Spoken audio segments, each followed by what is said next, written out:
Qui abbiamo due piante estive, nel senso che sono due piante commestibili che troviamo in estate e che ci faranno compagnia per tutta l'estate. Il farinello, in sardo codone, non è molto apprezzato da tutti, soprattutto da chi non è abituato a sapori decisi o comunque che non utilizza le erbe spontanee molto spesso in cucina. Io lo uso molto, lo uso soprattutto per fare i ripieni dei culurgiones che io faccio di verdure, di erbe spontanee. Lo sbollento velocemente con altre erbette e lo inserisco all'interno dei culurgiones con solitamente una ricotta mustia, che sarebbe la nostra ricotta salata e affumicata.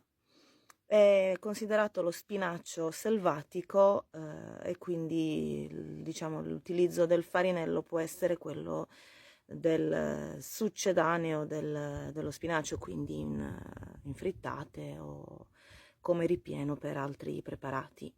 A fianco abbiamo tantissime piantine di portulacca o la porcellana, eccola qui, ricca di omega 3.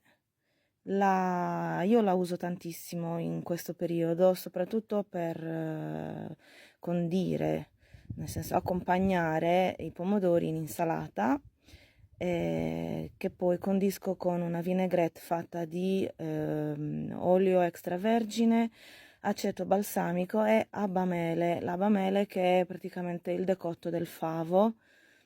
E gli dà un sapore fantastico secondo me. Allora solitamente l'abamele viene utilizzato per i dolci, nel senso viene messa sopra la seada piuttosto che qualche altro dolce. Io invece proprio appunto la utilizzo per condirci le insalate.